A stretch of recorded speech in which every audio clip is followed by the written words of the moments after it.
right. It's Tuesday. I. What's up, everybody? Tuesday. Yeah, I know. I'm not Randy by any means. Nope. Nope. But guys, Randy is a little under the weather tonight, so stepped up. Let's do this thing. Tuesday night with the Horseman guys. It's gonna be fun. We're gonna talk Funko. We're gonna talk life. Maybe a little AI, a little hot seat action. Who knows? Who knows? Mark Schaefer, what is up? What is up? LSAPC and Ryan Milky. Thanks for joining us.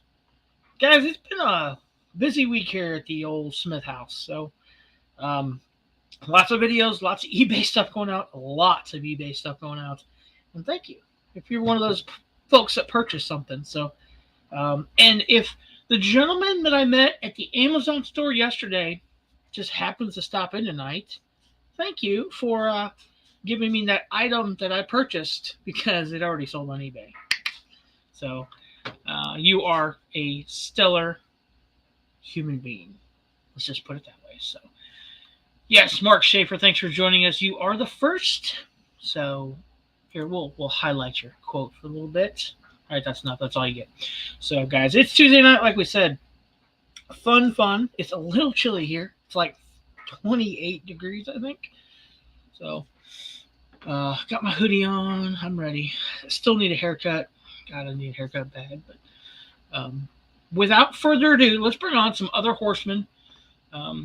We've all got some really big stuff going on this week that we haven't done in a while. Myself and the other gentleman on the post. So let's go across the pond and bring on our Olympic swimmer. He's got to be because he's going to get here somehow. So what's up, Milky? I don't know about Olympic swimmer, but yeah, I'll definitely get there someday. How you doing? I'm doing great. How about you, brother? Yeah, I'm good. I was a little confused when you said we've all got some big stuff coming up this week. I was like, what does Charles know about me that I don't even know? So, yeah, very interesting. But yeah, I'm here. I'm good. I'm still in shock from some things that have happened over the weekend, but yeah, I'm sure we'll talk about them later. So yeah, it was quite a shocking weekend for sure. Sure, in that aspect. So, what's up, Laney Lane? Laney Lane, Mark Schaefer. Yes. I know you've been a little bit under the weather as well the last couple of days. I hope you're getting to feel better. So. Yeah, my tooth isn't hurting so much anymore. I'm constant struggle with mental health, but yeah, I'm good. I always struggle with the festive period. I feel like it forces you to be in a. I hate the present giving aspect of it all. Like, I don't know. It's one of those things.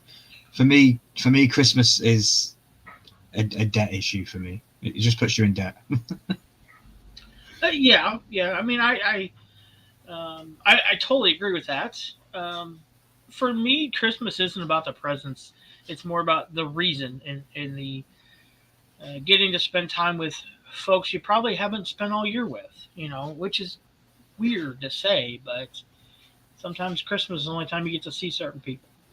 Yeah, it's weird being English and would rather have Thanksgiving because I feel that is a truer meaning of coming together than Christmas is diluted with the religion and this aspect of giving gifts. So yeah, it's kind of weird. Now that you put it that way, it's yeah, that is right. Yeah,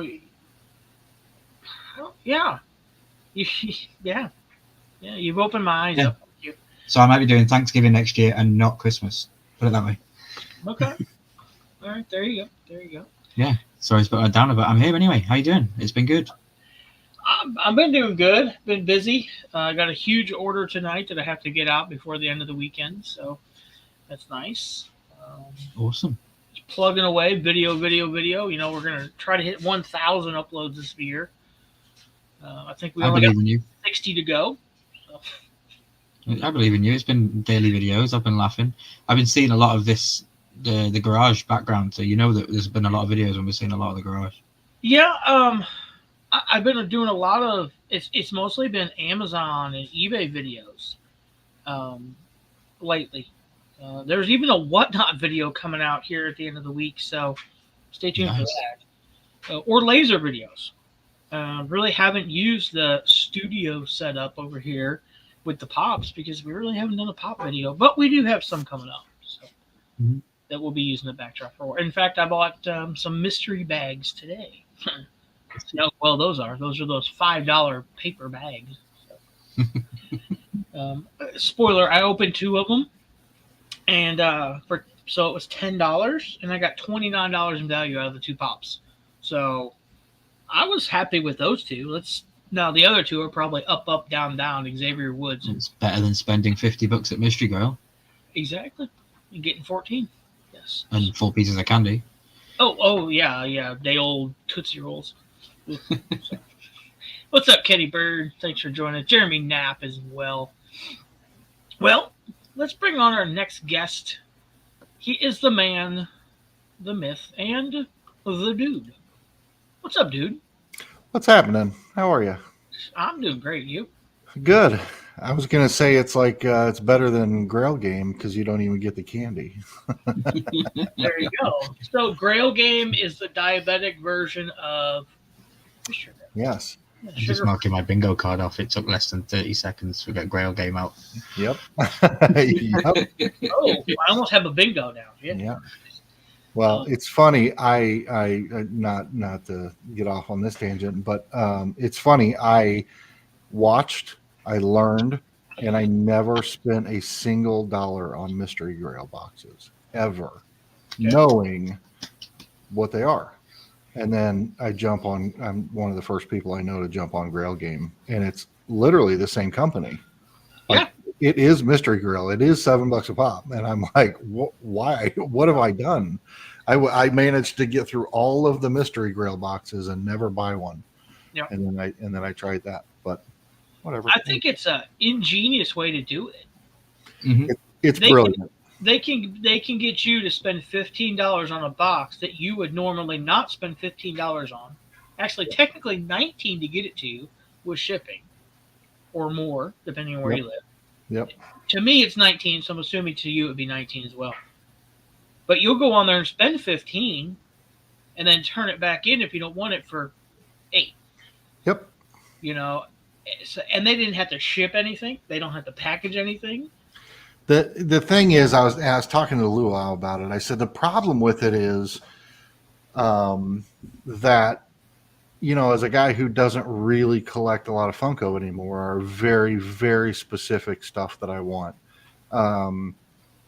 It doesn't make any sense because Grail or not Grail, I found myself, declining every single thing I opened. Like one of the boxes was a soda box, and I opened it and I got the Chase Creeper, which is $90, but the trade-in value was like 2,500 coins, and I was like, "Yep, I don't need that one. 2,500 coins, I'll take it." Because the box cost 600. Did you need that one? No. Okay. You kind of outlined it straight away there in the instant messages. You said, oh, I might be in trouble here, something like that. And it, to me, when looking at it, it was catered straight to you. You know, I feel like you're not going to be happy until you pull that Mega Grail, the number one thing on the top page. That's what you're going to go for. And so what I've thought about is what I thought I was going to do was take $100, put it in there, buy the coins, and then do a pack, basically like a pack roll, like I did the NFTs, and just buy and then trade in and buy and trade in and buy until I'm out of money or I hit the Grail that I want. Yeah. But the problem I found is there's no Grails that I want. Now, when they release that Wonka 2-pack, I might be all in on that. I wonder on that one, though, because it doesn't really say, I don't think, how many boxes. I bet it'll be 10,000 boxes. There'll be 10,000 plus boxes on that deal. There's got to be. You bet. There's got to be, you know. Yeah. And I don't know. I just found that no matter how good the hit was or how bad the hit was, at the end of the day, I was going to trade in all the coins. I was going to trade it all in and then go until I ran out of coins. So in that case, if that's the reality, then for me personally, I'd just take a $100 bill, wad it up, and throw it in the fireplace. Like, what's the point? So Mark says, just send me the money and I'll let you know what you win. Correct. Exactly. Yeah. I mean, that's what I should be doing. Just donating that to charity or putting it in my Temu box. There's my update for the week. I got a lot of black marks on there. I've checked off a lot of boxes. Whole lot I'll have to look that up and see what that's all about. I'll have to look that up. Yeah, I can Yeah. send you Send what it some looks links. like. But it's just a square box that all plugs together, and then I can show you take a picture. I'll show you the sheets because you can print those out on your computer. But they are stickers, so when you put it on there, it is a sticker. And then just the next one, I'm assuming I just stick right over the top of it. At least I hope that's the way it works. You might have to buy another $4 box. Who knows? Yeah. But it's yeah, I mean, I don't think I'll go down the Grail game rabbit hole. I think it's cool. I think it's brilliant. I think it's if it would have come out a long time ago, it would have been hot. But I think the mystery box game is somewhat dead. And, Mystery Grail, you've got 7,000 to 1 Grail versus below value. Oh, yeah. Thank you so much. I was interested in the Lego side of it. I was like, ooh. So, Yeah. did you look on the Lego? Because I know there were some good sets, but like, not everyone's going to pull those sets. So, what were people pulling as commons? Was it like just normal, silly little packs, like small builds, or? You know what? That's a great question. I don't think I looked at the other stuff that you can pull. There were, yeah, just either smaller sets or I don't know. I did like the one the Pokemon one, which was like you could pull a graded card, or you could pull ETBs, or you could pull, sealed product, that kind of thing. I thought that was kind of cool, but at the end of the day, like, they're really expensive. They're $30 or more, and I tried it, I think 3 times, and everything I pulled was about a $10 value, and it just seemed like a huge waste. Yeah. When you can go out and grade your own for $15 a piece. Exactly. So, I just like the instant gratification with it all. Like, you're buying a mystery box and you're finding out what it is there, and then you don't have to wait for it to ship to you. You don't have to do all that stuff, Instant finding out what you're getting. The thing I think that they're maybe missing out on is, if you choose to accept and you're like, okay, I will take this one, then they charge you shipping on top of what you've already paid. Oh, I'm sure they do. They have And to. I think because of the overwhelming amount of people that probably decline the box and just take the coin credit, that they should do a free shipping or shipping included price or something. Yeah. Or open 5 boxes and get a shipping token. Right. I agree with that. Yeah. Instead of it being, 750 coins make it 800, or 600 goes to 650, or 3 goes to 350. But they had the little Lego minifigures they were like 300 coins, which is 750 or something. Yeah. Would you end up saying a coin cost like 8 cents or something? It's 1.8 cents. Oh, It's so 2 cents a coin. Okay. So that's why you see most of them are around 750 coins, because that's $15, and that's what a mystery Grail box costs. Yeah.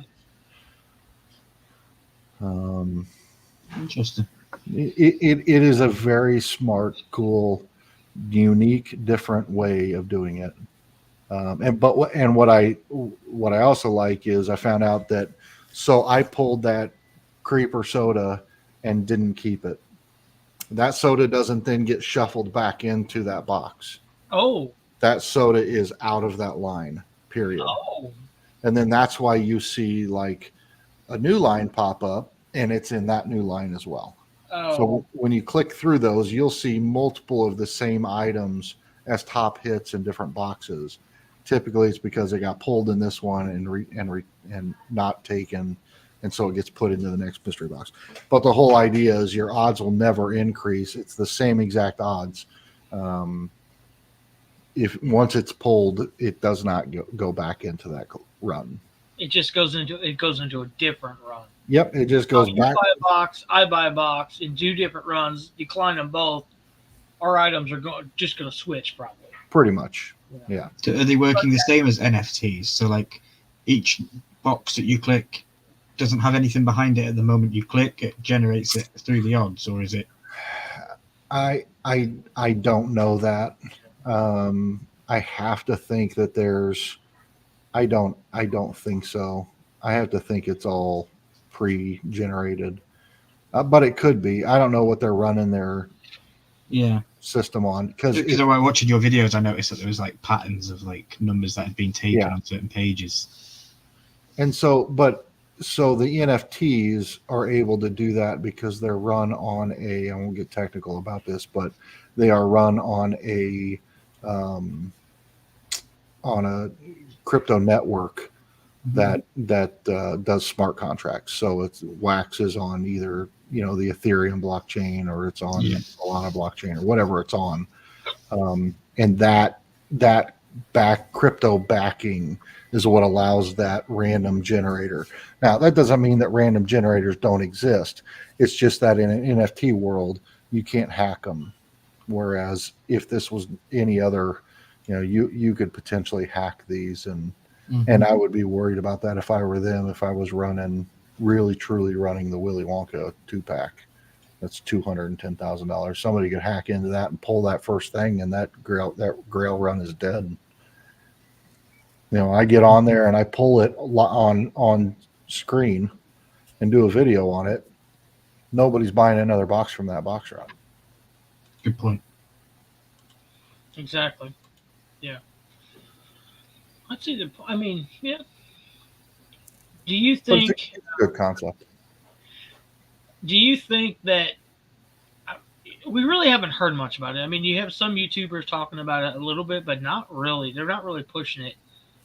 Do you think it's because the mystery box game is down, or is it too similar to the NFT market, where you buy coins and you do this and you do this and you redeem it, and people are so tired of that they don't even want to deal with doing the same thing with a mystery box, basically? I definitely think it's both. I watched it I heard about it on Pop and Son Pops, and that's where I got it from, or I saw their video and then thought, oh, I got to check this out, and then that's the result is the video. And I don't know. I think the mystery box game is dead, but the thing I do like about it is if you are still a current collector and you like the mystery box style, then here it is. You can buy the box, and then I just like the aspect that I don't have to open it and then try to resell it. Yeah. I would rather just instantly, because let's be honest, we're going to get 50% of our value on it anyway. Oh yeah. So if it's a $25 pop, we're going to get $12.50 for it. Yeah. After fees, after selling, after taking the discount, God knows if it's damaged or not, whatever else. So if I'm averaging, if I can get 50% out of a pop, I'm happy. That's where I'm at. So if I'm trading that back in for 50%, then I'm happy with it. My only issue was just simply that looking through it, I never found anything that I would have kept if I would have pulled it.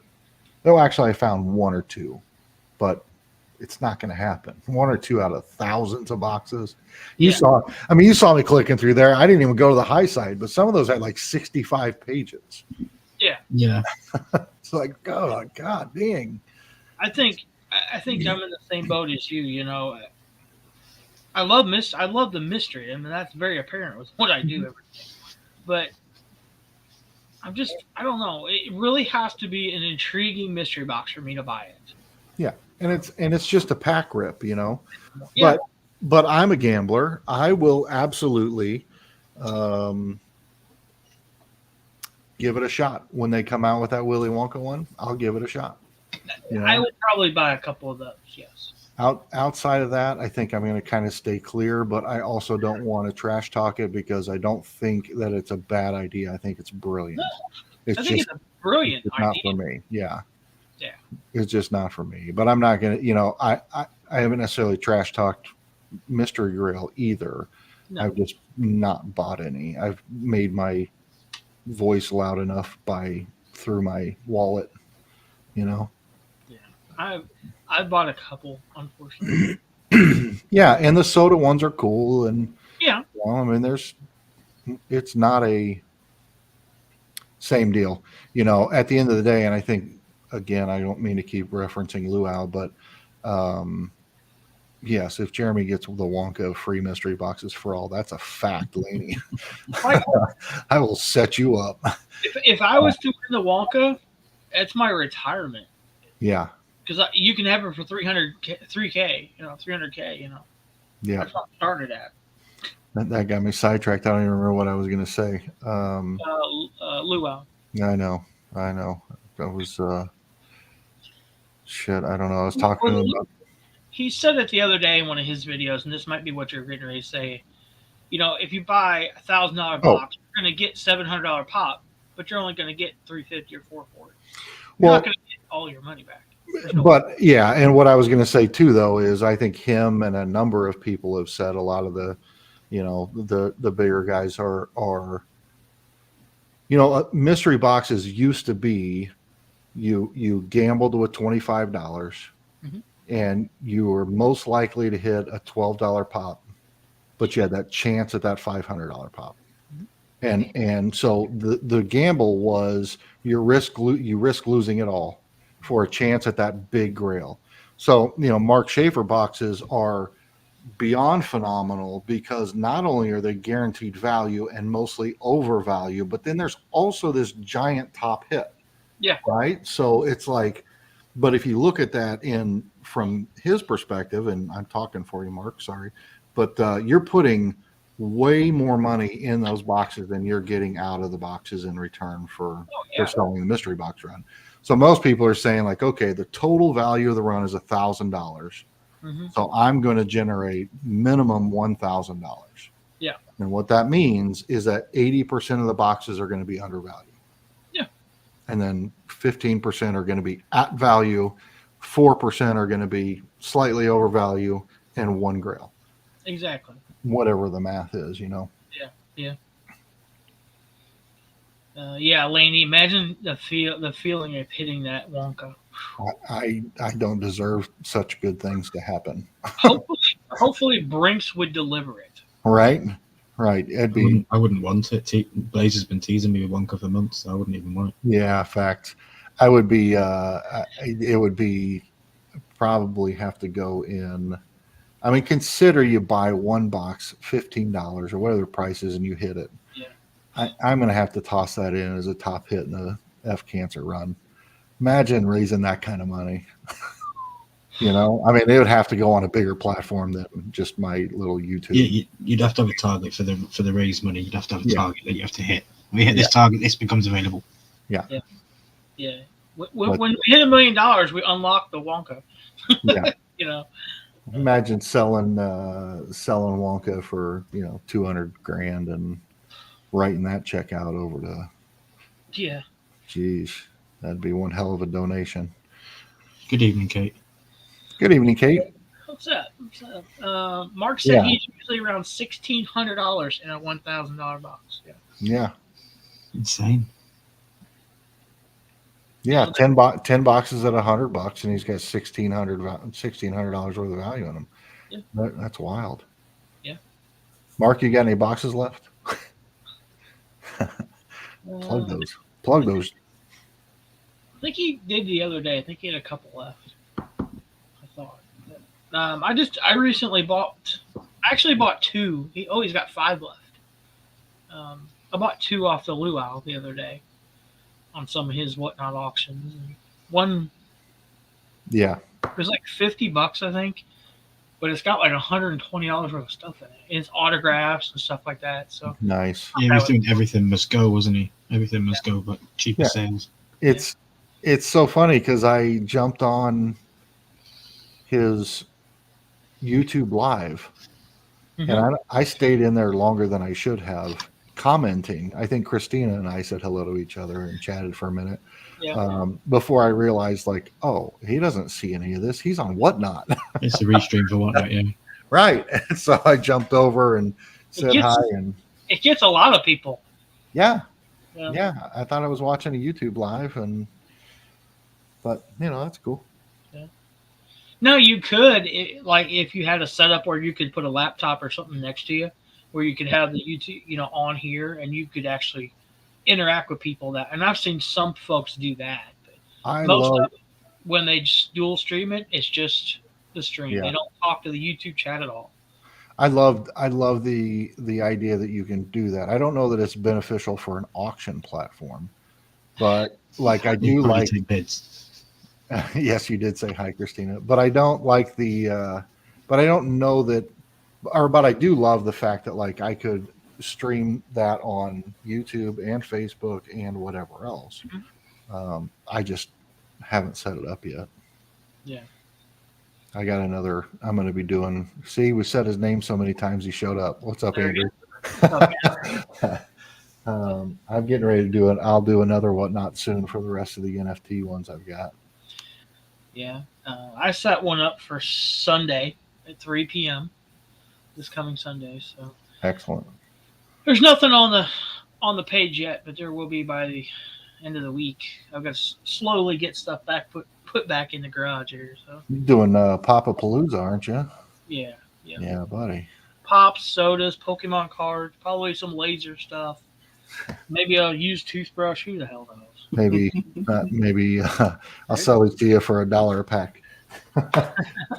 You sell them for $3.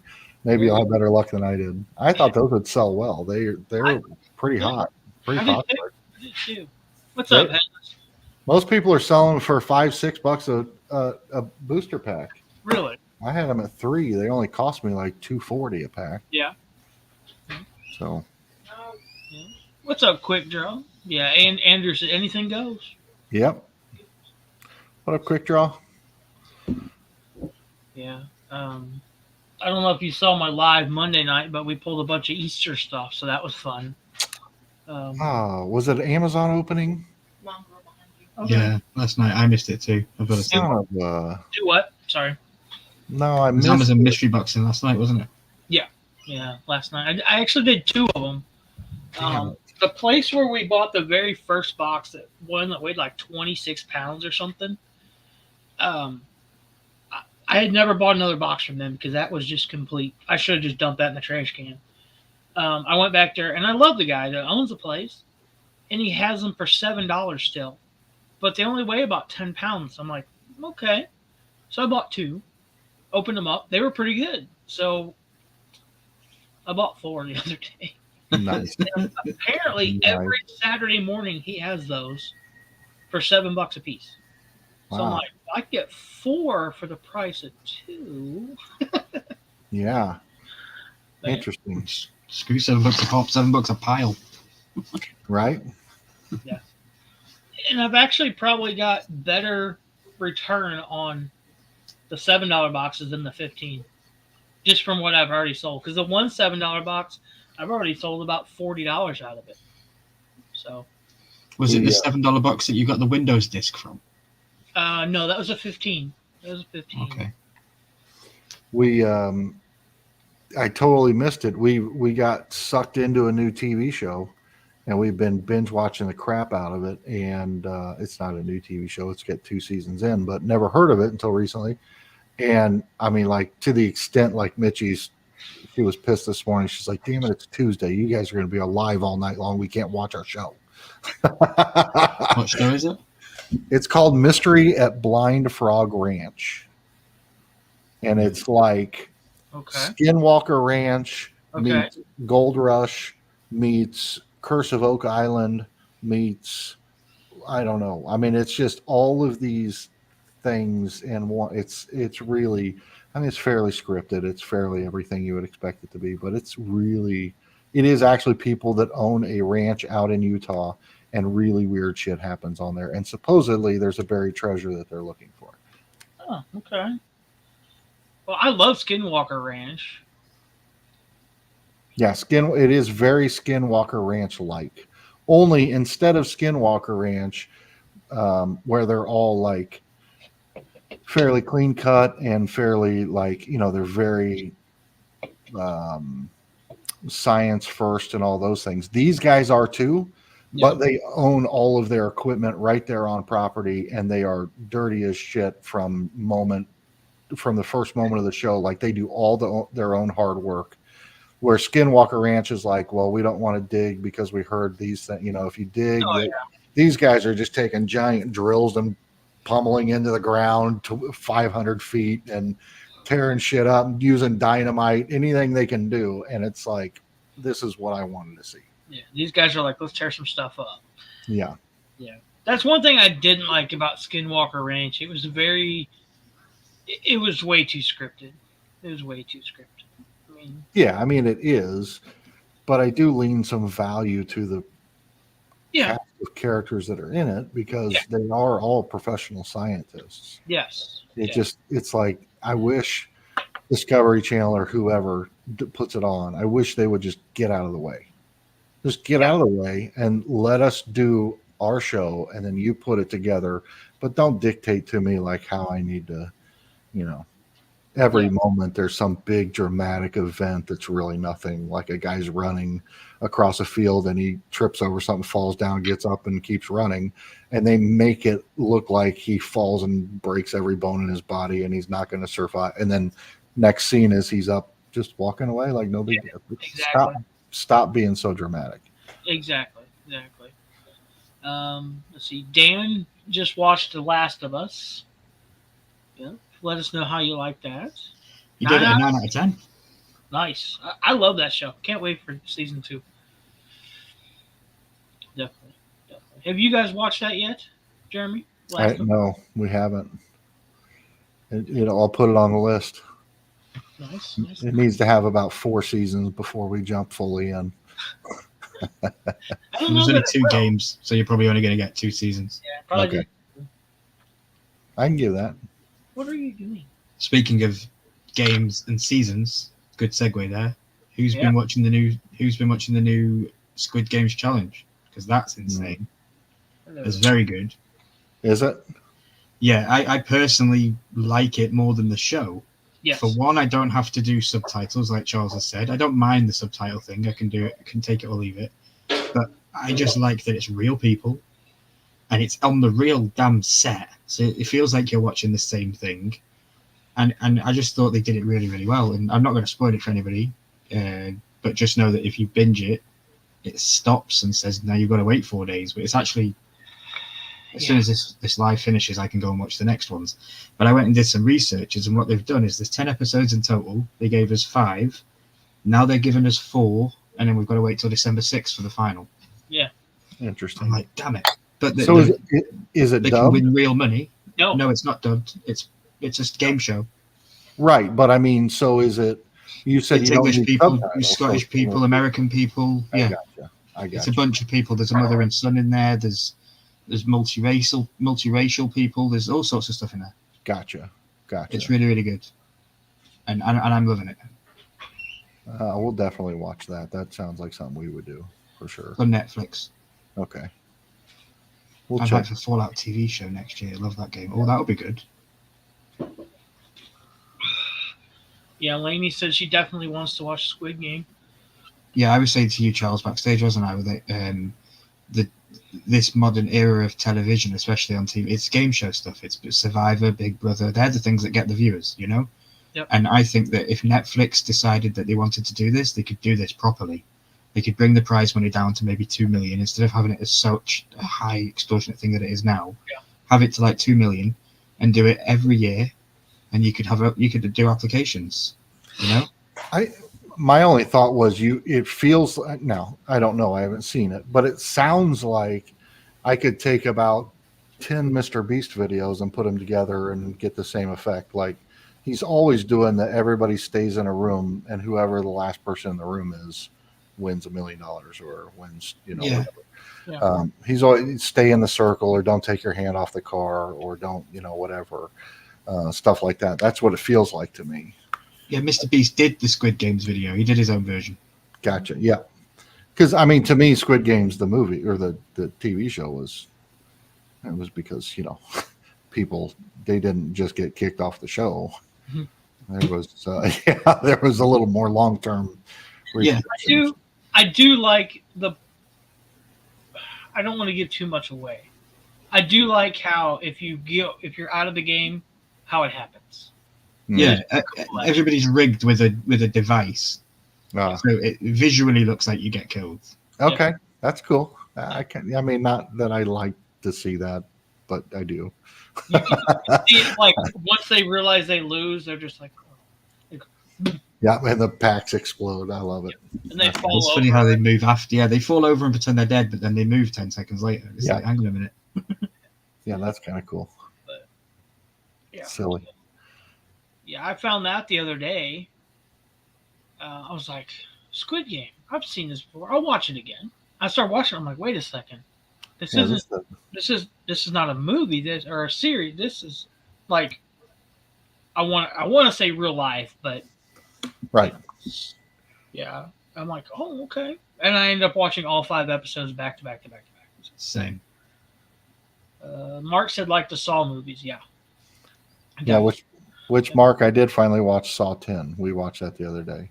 Okay. It's Okay. a good What did you movie. guys think of that? I mean, I like gory stuff. It's just disturbing. It is. I mean, it they're is. disturbing. So, yeah. Go Milky. I personally think it's a good movie for where it sits in the franchise and the storyline connecting it. Not so much more the traps, because the traps are boring now for me. I'm Yeah. desensitized to all that stuff because we've got 10 movies in. But like, yeah, where it sits in the storyline and how it all connects, I like that.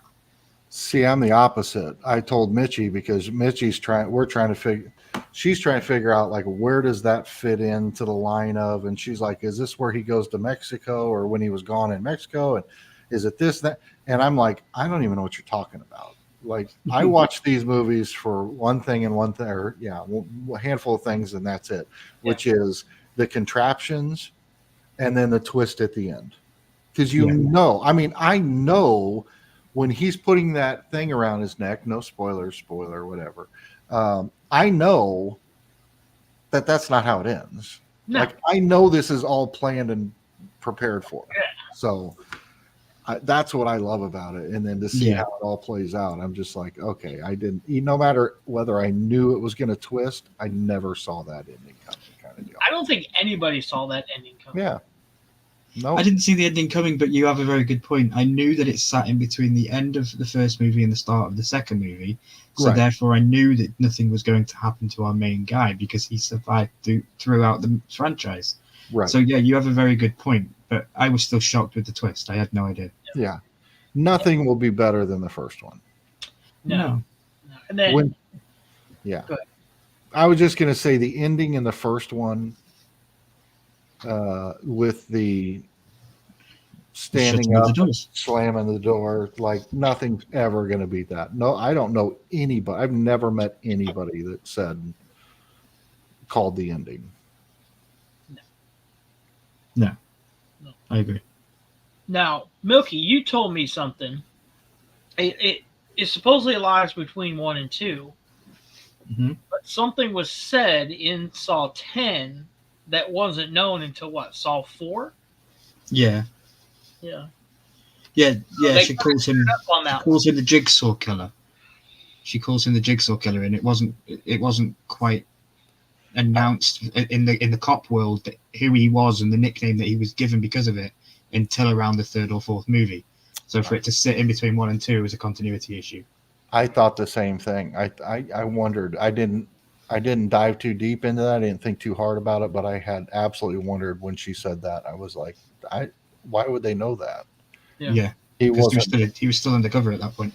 Yeah, he wasn't at that point yet. I did love the fact that he was like, she was like, oh, like a life coach. And he's like, yeah, kind of. Yeah, sorry. Yeah. So, yeah, sure. That one comment can get us to go on a tangent for 10 minutes. I know. I love it. Yeah, that's. I just wonder when the next one will come out. So. Shan't be long. I gotta imagine it'll be sooner than later. It's Twisted Pictures. They make hundreds of movies. They make sequel after sequel after sequel. Yep. But so for me, I would rather sit down and watch Saw any day of the week than Fast and Furious. Oh, the Saw movies are different. Yeah, it's the same aspect every movie, but they're all different contraptions. It's a different storyline. Where Fast and Furious is, let's go fast and steal something. Yeah. And that's about it, And we bring another wrestler in every movie. the contraptions and the depths that they've gone. I just need to know the creator of these shows to know how twisted that person is in their thought process. Because I mean, there are some scenes in one of the saws when she jumps into the pile of needles and starts digging for the key. Like I can't. That keeps me up at night. Like, I think about that sometimes. It gives me nightmares. Yeah. Most of the contraptions, no, but that one does. Some of the things that they've done in that show are just like, wow. Yeah, it is insane. Like, no, I can't believe that any human being's body would be able to go through that much and still survive in the end. Like, you would just pass out in a lot of the things that you have to do. Yeah. Yeah. So it's like you wouldn't even be able to fight through, I don't think. But I don't know, maybe fight or flight, if you're in that situation, then maybe, but I don't know. I'm not cutting my own damn leg off. I'm not doing it. I don't think you would have enough. I don't think any human being would have enough adrenaline to overcome that. To be totally honest with you, like in this one, cutting your own leg off. I don't think you could do it with. No. I don't think I could do any of it. I think I would just like wake up. I'd be in that contraption and I'd be like, I'd be going through my mind, thinking about all the memories and telling all the people in my head that I love them and all that stuff. And then I just let it take its course. Because there's no freaking way I'm going to cut open a living person and then find the key that's attached to their intestines. Mm-hmm. Come on. I can't do that. Stay tuned next week, guys, for Saw Horseman Edition. Right. Now, then Mark says the Five Nights at Freddy's machine reminded me of the Saw movies. Now, I thought that was well done. I enjoyed that. Yeah. I know you did not, Milky. Yeah, no, I didn't. I was going to ask if you guys have seen Five Nights at Freddy's yet. I know Milky had. I didn't know about you guys. Yeah, we watched it, and Mitchie did not want to watch it. She hated the idea of watching it. She wanted nothing to do with it. And then by the end of the movie, she's screaming at Bailey and I to stop talking because she's so enthralled with everything happening in the movie. Oh, yeah. So she ended up loving it. I thought it was very well done. I loved, there were scenes in it that I thought were very well done. But, I don't know anything about the storyline on that, too. I'm not a storyline guy. I don't know anything about the game. All I know is it's pizza and animatronics, and that's all I knew. And I've watched it 2.5 times now, and I like it. The twist in that one I didn't see coming. You could kind of see it, but it was still cloudy to me until the very end. I didn't see any of it. Mitchie called every bit of it from about 20 minutes into the movie. She knew exactly what was going to happen and who was who and why and all that, and it blew my mind in the end. But that's Mitchie. That was Scooby-Doo, right? That was Shaggy, yeah. Or Shaggy, yeah. Matthew Lillard. Yeah, Shaggy. Okay. My favorite movie of his, of all time, favorite movie of his is 13 Ghosts. Fantastic. Yep. Great movie. Mm-hmm. Definitely. But no, Five Nights at Freddy just didn't make me jump. I remember playing it on PC when I was a little bit younger, and I think it was the proximity of how close you are to the screen. Because you're doing this thing, you'd be watching this normal scene, and then he'd pop out, and he would physically make you jump, which is so close. Yeah, and it worked. And then the movie, obviously, you're sat further away from the screen. You don't get the same. There was no jump scare effect for me that I was feeling, and the whole backstory with the kid, the girl, and all that stuff. It didn't make any sense to me, so I lost a lot of interest. Yeah, I didn't feel there were a lot of jump scares in it. And that's what when I think of Five Nights at Freddy, I think of jump scares. Yeah, no, I get that. And you said it. The story with the girl, it was kind of convoluted because it really didn't make sense. Yeah. And the whole deal was his brother was taken years ago. Where'd the girl come from? And where's mom and dad? Yeah, there's a lot that wasn't explained in that, but I think that might be by intention. I think they probably have 30 of these coming out. Oh yeah, it's Bleemhouse. Oh, there will be. At the end of the video, the end of that movie shows you there's going to be a second one. Yeah. Well, yeah, I don't know if anybody's watched it. I don't want to spoiler it, but there's one huge glaring problem with the whole movie, in my opinion, and so it just, I'm sure anybody who's seen it has the same question that I do. So that's the only thing I didn't like about it. But from just a normal standpoint, like I love the cinematography of it. I like that in not spoiling anything here, but there's one scene where somebody gets um, bitten in half, but you only see it in shadows. And I thought that was a very cool scene. I really liked the way they did that.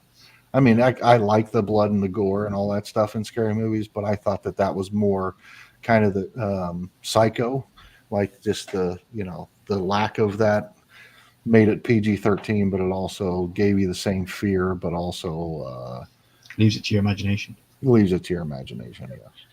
Yeah. Mark said he heard one movie per game. Yep, probably I don't know how many games are out there, but Makes 4 or sense. 5, I think. Well, the other part is you could continue with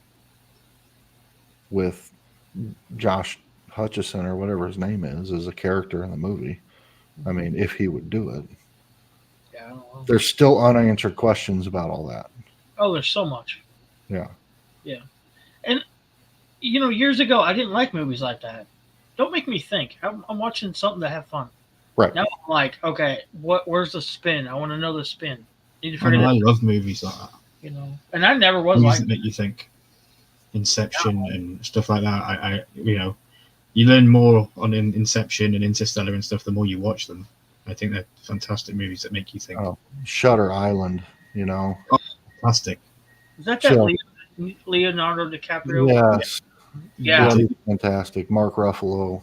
Wow. All of the M. Night Shyamalan ones, Unbroken and 13th Ghost, all those, not 13th Ghost, Sixth Sense, all the ones that make you think and make you, at the end, go, oh my God. Was there one called The Village? Yeah, The Village was fantastic. Yeah. I hated The Village. I thought it was the worst movie I've ever watched. And then I watched it again after I understood it and was like, that's incredible and really, really well done. One of my favorite actors is in that. I can't think of his name for the life of me, but love that movie. There's another one called Memento. Yeah. Have you seen that one? It's about him. It's a No. guy who doesn't have a memory. He's lost his memory, and every day he wakes up and he's trying to solve something, and he does it through pictures to remind himself of where. Anyway, it's every morning he has to learn who he is, what his mission is, and then go try to figure it out before the end of the day. But it's on this list, Memento. It's fantastic. There you go. Bob. That's great. it's Christopher Nolan movie. Okay, well, I'm going to enjoy it. I love Christopher Nolan films. So. Yep. Oh, it's on there. Wow. Yeah, I did not know a thing about Five Nights at Freddy's going in. Mm-mm. I just knew kids were in love with the game for some reason. Now, I don't know if the games are as gory as Midsummer. the movie or not. I have no clue. Yeah, Midsummer was good, So, different, unique. There's a lot of those movies that I don't know that I used to like that stuff, but now the thing I don't like is getting caught up because I used to love arguing with Rob about gosh, yes. movies, right? Because I watch Texas Chainsaw Massacre. It's like the most disturbing, bloody, gory, like just totally outside of the box, just crazy movie. And I say like, oh, I thought it was fantastic. And then he would go into it doesn't fit the storyline because this character is like this one's that, and he'd break it down into like these movies should go in this order. And he had it all down. He's brilliant when it comes to movies. Yeah. And I'm like, bruh, it's a good movie. Like I don't care about all that stuff. I remember when that new one came out. It was on Netflix or something, and we all watched it individually. And you guys started talking about it, and I was just like, "Wow, this is going to get interesting." I mean, Rob and I could get into some heated conversations about anything really. Yeah. but nothing more than out of love and just fun and enjoying the moment. I only got irritated with him once, and that was over NFT odds. And I'm almost positive he was right. I just was mad because I was wrong. We're just never gonna tell that. So. It's too funny. Speaking of Rob, we did have a nice conversation with him Saturday. Yeah, it was good to see him. It was good to see him. So. Or hear his text or whatever. I don't know how to say that. Hear his message, yeah. Right. He was on your Whatnot stream. That was awesome. Yeah, it was awesome. So, Whatnot, going completely off movies, but what the heck? I mean, I don't know what to do. Again, you've been doing a couple a week. I did 2 on Saturday. I'm going to do another one on Sunday. Well, I'm going to try it.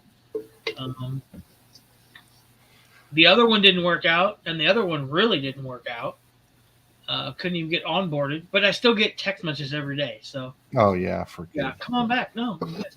So. I know Andrew asked me about it today. I said I deleted the app before I even started. Yeah. Yeah. So. Whatnot's interesting because, like today. The whatnot auction I had earlier today, I put one giveaway in there. It didn't draw anybody to the channel. Yeah. And we only got 3 or 4 entries on that one. Then I ran a second one. I was 2 minutes into the 4-minute time limit and had no entries. And I canceled it. Give up. Yeah, normally you put a giveaway up and all of a sudden you have 50 people in your stream, and then they all go away. But I mean, at least you might get access to 1 or 2 people that might stick around. Mm-hmm. Nothing today, absolutely nothing. So my last 3 Whatnot auctions went from incredible to well, I don't know why I just wasted my time doing that. Mm-hmm. To today was like, I mean, it was the same thing, only at least this time I sold something. Yeah. I sold 2 items. Yeah, exactly. But I also ventured from NFT pops into Pokemon, and I don't know why I keep doing that because I could have 100% base set, brand new product sealed, and be willing to open it live on Whatnot, and I wouldn't get 4 people in to see it. Yeah, it's just too competitive. Yeah, Laney, no, it's totally up to the seller to do a giveaway. Yeah, completely up to the giveaway. But a lot of channels or sellers do it to get the people in because they know that usually when you put giveaway on your stream and you post it, like Jeremy said, 50 people come out of the woodwork, like immediately. There's an algorithm out there. Someone figured out that when it says giveaway, I go there. So. Well, and not only that, but there's an algorithm associated with Whatnot now that is similar to YouTube, that the more viewed, the more, higher your numbers, all that stuff, the more likely Whatnot is to share your stream. Yep. Yeah, and put you on the homepage. Yeah, so all of a sudden now you're fighting to get more people in there, and you just need to pick the right platform. You just need to pick the right segment. Like Charles, I think you're going to kill it when you start selling woodworking stuff on there. Or if you start selling woodworking things on there. I think you'll kill it with those things. I'm going to. I don't know if I can sell some of the stuff because it's not licensed. It's different enough, but it's, it's not Charizard, it's Steve. Yeah, you don't. You do it till you get told not to. Exactly. Slap my hand, have Uncle Sam come to my house, we'll have tea, be okay. Yeah, I mean, I don't think anybody's going to come after you for $200 in sales a year on a Charizard Christmas ornament. I don't think it's going to happen. I hope not.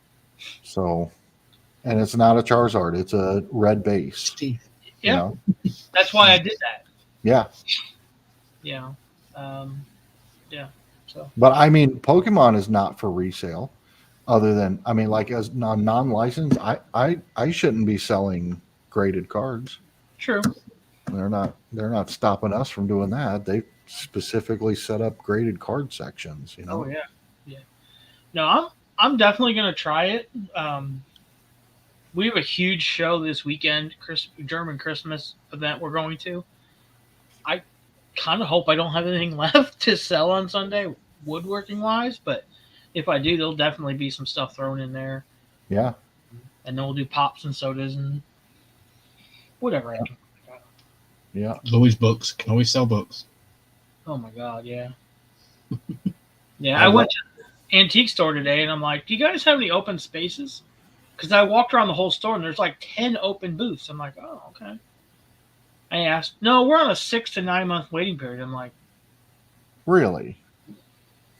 oh, Yeah, that's weird. A guy I know does have a case available in that one, but the problem is it faces the front windows and the sun comes in the front window. Yeah, you're gonna get major right on that case. I'm like, no. Yeah. It's gonna sun bleach everything. I'm good. Yeah. So. Huh. But, yeah. I love the videos where you break them down, and for the first minute or two, I had to think like you'd be like, I bought this thing for 10 cents. Mhm. I sold it for $1 and my profit was 48 cents. And I'm like, that math doesn't add up. Well, it's obviously fees and all that stuff that go into that number. But that's what, for a minute, I kept doing math like, that doesn't work. That doesn't make sense. What is he talking about? I got sent a private message. They're like, your math doesn't work. I'm like, and I actually got him on a phone call. I called the guy and I'm like, listen, and I explained it to him. I said, are you writing it down? Yeah. I said, does it make sense now? He's like, yeah. I'm like, okay. So, saved me a Charles saved me a coffee gift card holder. Will do, Mark. I've got about 30 over there right now. So, in fact, I painted more wood tonight, so I'll cut those tomorrow night. More of them. So. Very cool. Yeah. I don't know. Finished these up finally today.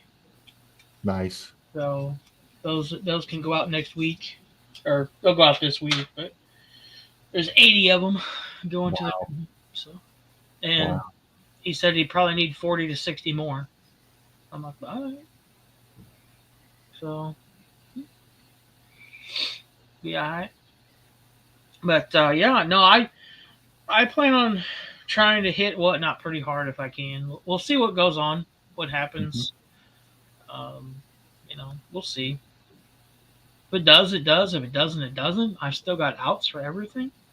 Yeah. The Amazon stuff I'm starting to get kind of boxed up on because summertime we have flea markets we can go to. Now I'm kind of like, so I'm opening 2 boxes a week or 1 box a week, and I'm putting it right into storage. It's anything I saved, so. It's so much. I just don't. I think I've said this before, but it's so much work to put something on eBay. I mean, not one thing. It's not, but my God, it can get. I sold an entire set of Silver Tempest, right, and it sold for $650. So it was worth every second, but I had to take a picture of every single card. Or every single page of cards, and put the listing together, and it took a long time. So there was days when I was really doing a lot of listings that I would do like 50 listings a day, and what I would do is I would take like all the pictures one day, but I'd have like 50 already saved in the computer done. All I had to do was list, so many. So I was always like 50 to 100 listings ahead. Wow. When I got super busy, I'd have those and I could just throw up, because, and Mark can probably attest for this. It's that algorithm where if you keep working eBay, it will work for you. It's kind of like YouTube. Yeah. If I don't put a video out for a month, I'm probably not going to get views when I finally throw one up. Yep. But if I put one out every Monday, Wednesday, Friday, every Monday, Friday, whatever it is, people get used to it. You're in an algorithm then. And eBay's the same way. When I don't post new stuff, I don't sell anything. But I I've got 65% off everything right now too. So shit's leaving really quick. Yeah, and it makes sense. And I guess I'm putting in a perspective of selling either a set of Pokemon cards or Funko Pops, where Funko Pops are a minimum of 6 pictures, but could be more than that if there's any box damage that you want to show. Yeah. And then it's taking the pictures and uploading them to my computer to put into the page. It's just a mess. So I have mad respect for your hustle on eBay. Well, thank you. Mhm. I remember the first time I listed something on Whatnot. It was on the marketplace. I wasn't even approved to sell live. It was just marketplace stuff. And it was a Funko Pop. And they required 6 pictures. Yeah. Front, Every side, top and bottom. front, side, back, both, top, bottom. It was like, holy cow. Yeah. Laney says, I think you're dead on, Charles. When you list, older stuff sells. Yep. Yeah. Yeah. And in all reality, I'm trying to get out of it. That's why I'm not listing anything. Yeah. I pulled stuff last night that could go on eBay and could probably sell quick, but it's like, do I or not? Mm-hmm. Because I would ultimately like, and Ryan gave me this idea, use eBay kind of like an Etsy.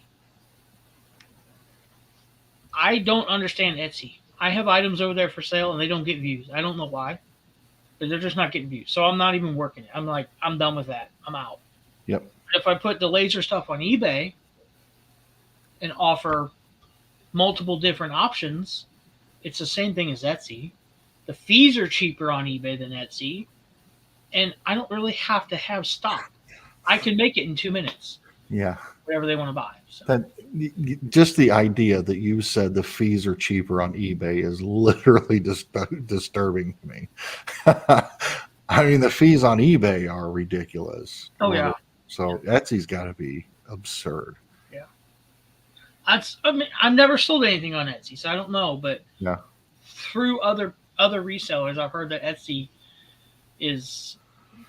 I think it comes down to the hashtag and the searchable, the keywords and all that stuff. And that's where I lack the experience in YouTube and whatnot, or not whatnot, but YouTube and eBay and all those other platforms. That's always been my struggle, is knowing the keywords. And I spent, I don't know, an hour talking to Adam one night, and he was telling me all the things that he uses to do keyword searches and to do, I use this and I use that, but he's an IT guy, like he's a computer guy. Exactly. And it was all just, he sent me a bunch of links and websites to go to that do this stuff for it. And man, it was like trying to figure out how to build a rocket ship in my backyard. It was just so, I don't know if it was so hard to understand or if I just couldn't muster up the strength to care enough to go through it all and try to learn it. It just because you understand cryptos and stuff like that, so I'm sure you'd happily easily have figured it out. I'm sure, but it's like I read 3 sentences and I mean, it's just so boring. I don't know. Yeah. But no, I just think it's a good idea that you put them on eBay, because you've already got the rapport with the customer. You've already got like all of your feedback from your customers that have bought stuff from you. So you're more likely to get orders over there than you are a new person over on Etsy, because you've got to build rapport. You've got to have customer satisfaction. So I think it should work. I think it'll work on eBay. Yeah, I think that's a smart idea. And the biggest thing for me is I like the aspect of I don't have to have totes and totes and totes and totes of products sitting here. Yeah. I can literally get an order right now, talk to you guys, do it, and it can be running right now as I'm still talking to you guys. Yeah. Finish it up and mail it in the morning. You could sell the stuff on Amazon too, though, right? No. I mean, Amazon does. They don't have to. It doesn't have to be fulfilled by Amazon. I've never really dabbled with Amazon fulfillment or anything. I mean, like if I were you, I would have considered relisting all the books on Amazon. I tried that, and did you? It's gating or something. I wasn't gated to do it, or I don't know. Yeah. It was weird. I've gotten rid of probably half of those books already, though. So that's crazy. Most of those guys that you watch on YouTube that are like how to build an Amazon business from scratch, it all starts with books. And usually ebooks as well. Yeah. There's a lady in Australia, trying to think of her name. Back from Burnout, I think is her channel name. I think. That's all she sells is just books. It's crazy. All she sells. And she does eBay full time. Well, think about, I had, so when my father passed away and we went through his house, we donated 30 plus boxes of books to the library. I mean, you could go to estate sales all day long and buy books and books and books and books and books. Mm-hmm. Yeah, it does seem like even at 50 cents a piece. I mean, I don't think a book probably is difficult to list, but Not really. But I don't know. I mean, I don't know a lot of people that are getting a book and sending it back because there's a corner ding on it, or it's worth significantly less because it's been read before. So It's fine. The best thing for me for books is right here, padded envelope. I don't have to have big boxes laying around. I can get these from eBay with my store subscription. I get $25 every 3 months. Yeah, I love these things.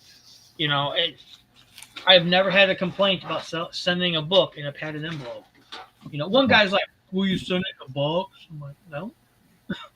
Yeah, I love the padded envelopes. Yeah. And Mitchie gets the sticker paper from like UPS or somewhere, and it's free, but you can only order like 1 pack a month or something like that. Right? I'll send you a hack. Yeah. Okay. All right. So, because she's just getting it, and we've not really had any issues with it, but we just get the free shipping stickers, and that makes life easy. So you just nice. Okay. Yeah, and they're Yeah. Yeah. All right. So she gets these, and then you just freaking stick them on there, and you got a shipping label, stick it right on the bubble envelope, and you're good to go. 6,000. But are you using they were free. Are you using a label printer? Yeah. Okay, because mine's a piece of paper you put in your printer. It looks like this normally. Oh, okay. Yeah. But I've cut this one in half Yeah, I've got a thermal printer. It's probably the best thing I ever did. I'm gonna wait till I pull one out of an Amazon returns box. There you go. So do you guys not need to buy stamps? Wait till you do. Yeah. I mean, you do, but I sell I sell a ton of just individual cards, and in that case, it's in an envelope with a stamp on it. I put it in a top loader so it doesn't bend, but I just put it in an envelope with a stamp on it. So when we go to the post office to post something, we'll have shipping cost, which will be the weight of it and how much it'll cost to ship it, and then they'll go, "Do you want that first class or second class?" And that's where you pay extra for your stamp. So if you want it to get there quicker, you go first class and you have to buy the stamp. So there's always 2 costs per shipping item. Interesting. You have the shipping for the weight, and then you have the stamp, which is the Queen or the King, because it's the Royal Mail Service. I think it's similar, but ours just is one cost. Okay. Because you can still choose first class or ground mail, air mail, overnight, 2-day. Priority 24. Yeah, it's 13 different options, but when buying it, it puts it all in one. So you're paying for the weight of the box and the size of the box because the box might only weigh 1 pound, but if it's like an irregular giant box, then it's going to cost more. It just depends on, and then you get into freight, because then you sell a piece of furniture or a car, then you're not shipping it through the mail. You're putting it on truck. Our post office clerk has this like plastic machine. It's like a plastic piece of perspex that they always have at the side of their till, and it's basically the same shape and dimension as our letterbox. And they try and fit the parcel through that, and if it can go through, then they don't charge extra. But sometimes they do. It can be annoying. Usually here it's what they call a cubic foot, so it's a 12 by 12 by 12 box. Yeah. Anything bigger than that, you're going to get upcharged for. I saw the mailman pull up to my house today, and I went out and I was like, I've got like 6 packages coming today. I'm going to go meet him at the mailbox so he doesn't have to get out and walk up. And so I walk out there, and after he's been there for a minute, and I walk out there and jump scared him because he didn't see me coming. I just turned around and I was standing there and jump scared him. And then I was like, oh, I figured I'd save you the trip to the door. And he was like, oh no, here. And he opens my mailbox and he proceeds to do that magic trick where like he just kept pulling shit out of my mailbox for days. And I was like, there's no way all this just fit in there. This is not real. And it did. We had every packages for me, packages for Mitchie, packages for Paul, packages, my regular mail catalog. It just kept coming. I was cracking up. Crazy. When I ship cards on eBay, I use these here. Yeah, that's a good way to ship cards. And the good thing about eBay is they have the any card up to $20 or 3 ounces, I think it is, can fit in here. And it only ships, I think a 3 ounce is like $1.08. 2 ounces is like 87 cents.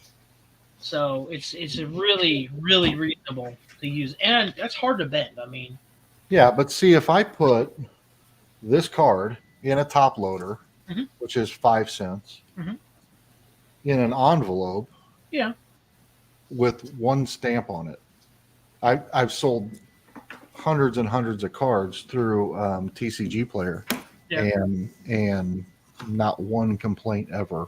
And I can put 2 cards in it and still get away with 1 stamp. If you get 3 or 4 cards, you're going to need to put an extra stamp on there. But I mean, as long as it's in a top loader, it's not going to bend.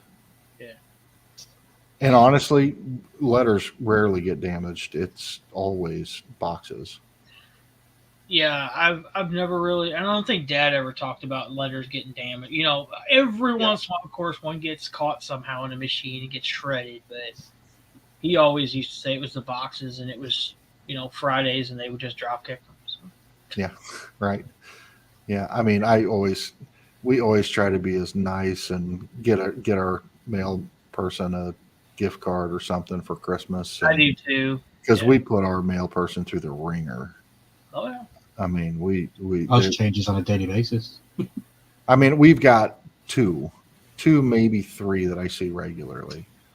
One lady and then 2 guys, and you never know who it's going to be. But every day we're walking up there. I mean, one day I went out there last week and there were 8 or 9 boxes on the porch that all came out of her truck that day, and it just makes me feel bad.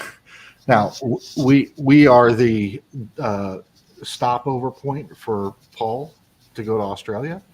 So that guy gets more packages than Mitchie and I combined. It's fantastic. So you get to live Pop Funko through him, huh? Laney, I have seen that. I have received a pop like that. It was a sorter box with a shipping label, and the shipping label was wrapped over it, and that was the tape keeping it shut. Wait, was that me? I think you sent it. No, I'm just kidding. It might have been. No, you didn't send me a pop that way. No.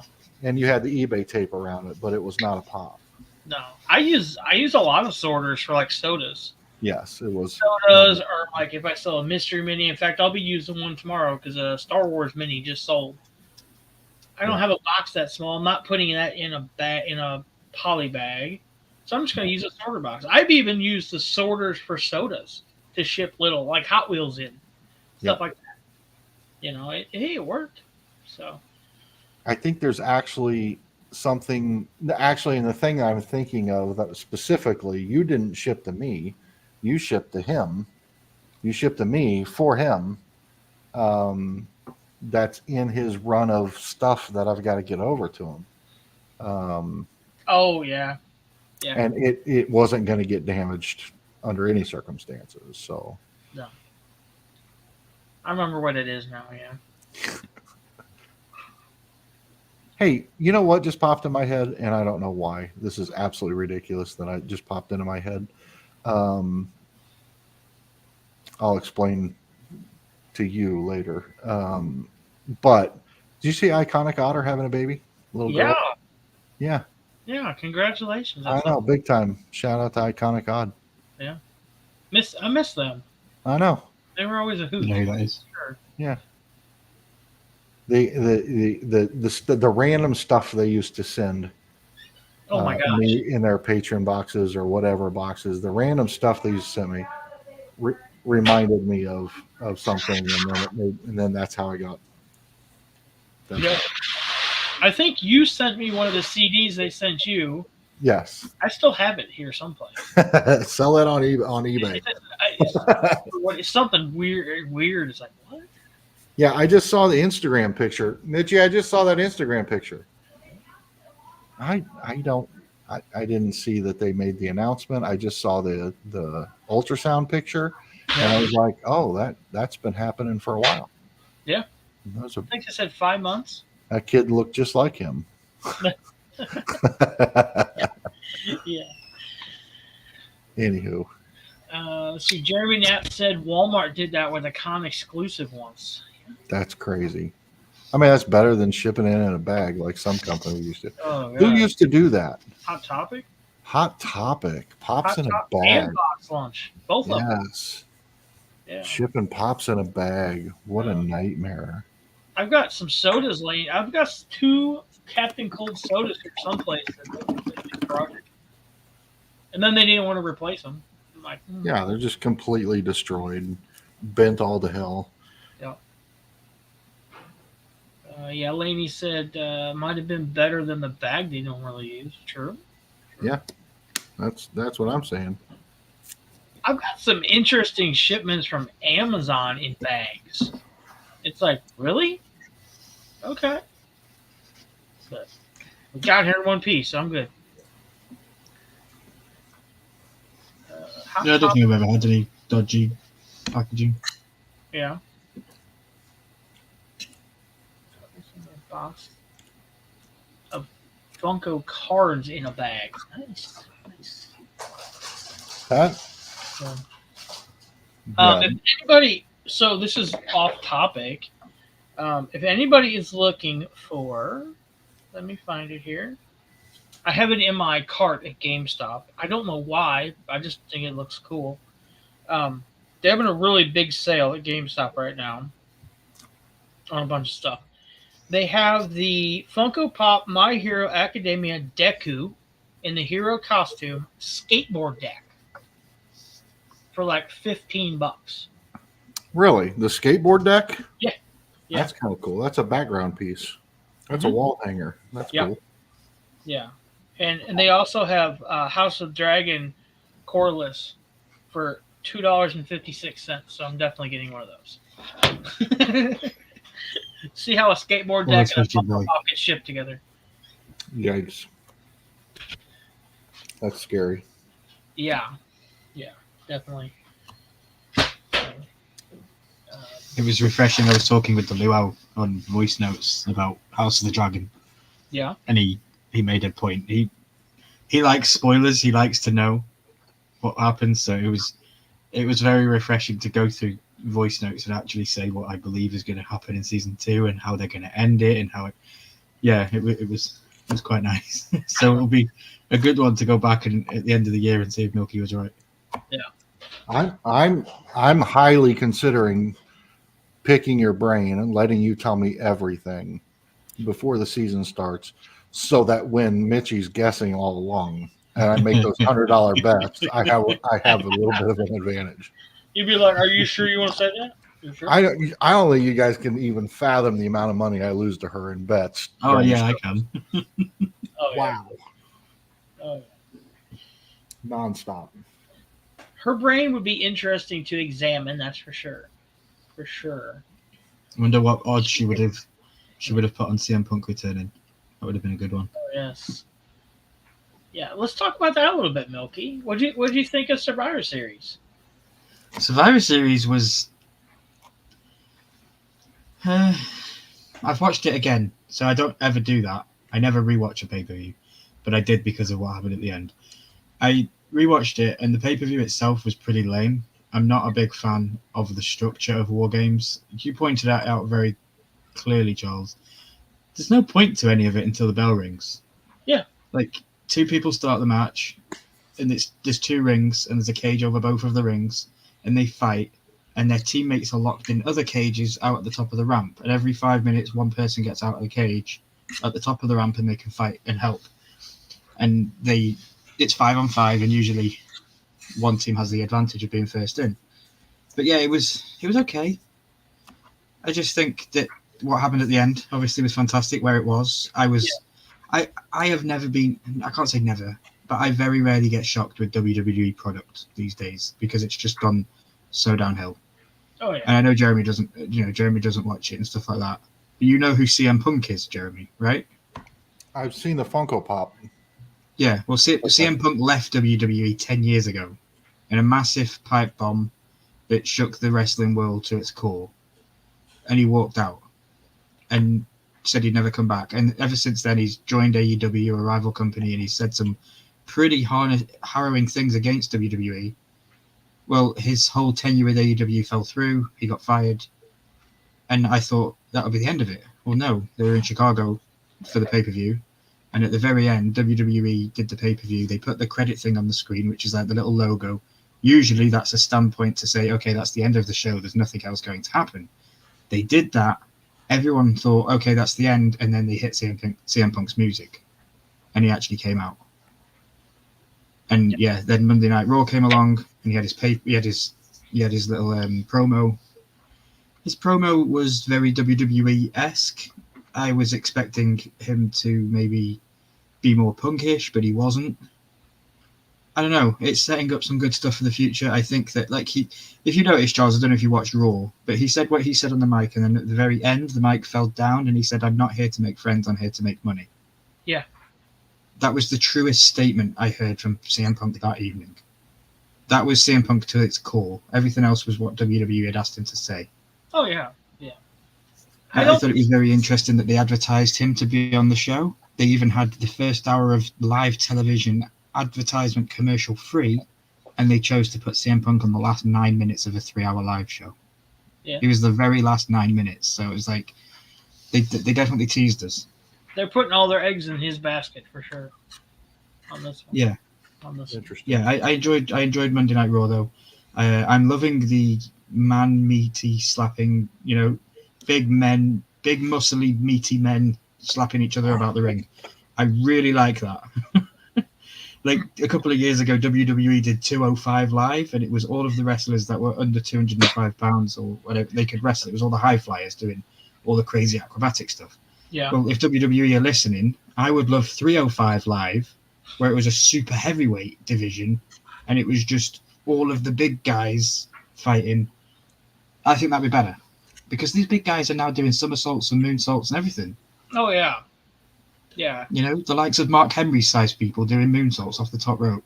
That's an astonishing thing to see. Exactly. That's yeah. See King Kong Bundy jump off the top rope. Yeah. Yeah.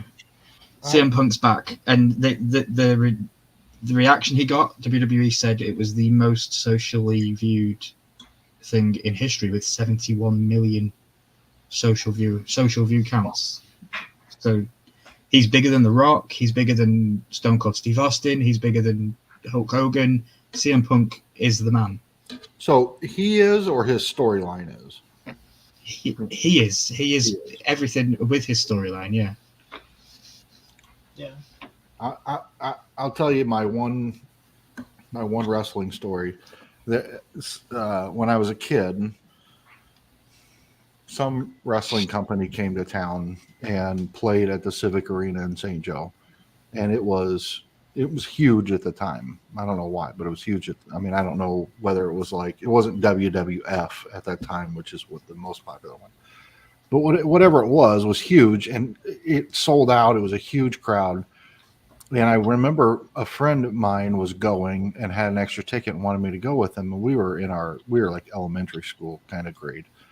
And so we went, his parents took us and we went. And the most fascinating thing to me was we spent hours watching these guys just be angry, mean, beat each other up in the ring, smack each other around, screaming at each other in the microphone, all those things.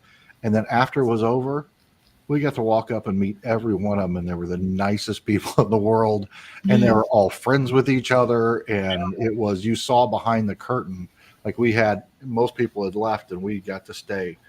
And so we got to kind of see behind the curtain, and these people were just killing each other in the ring. They're like standing next to each other, chatting, and you're getting autographs and they're friendly.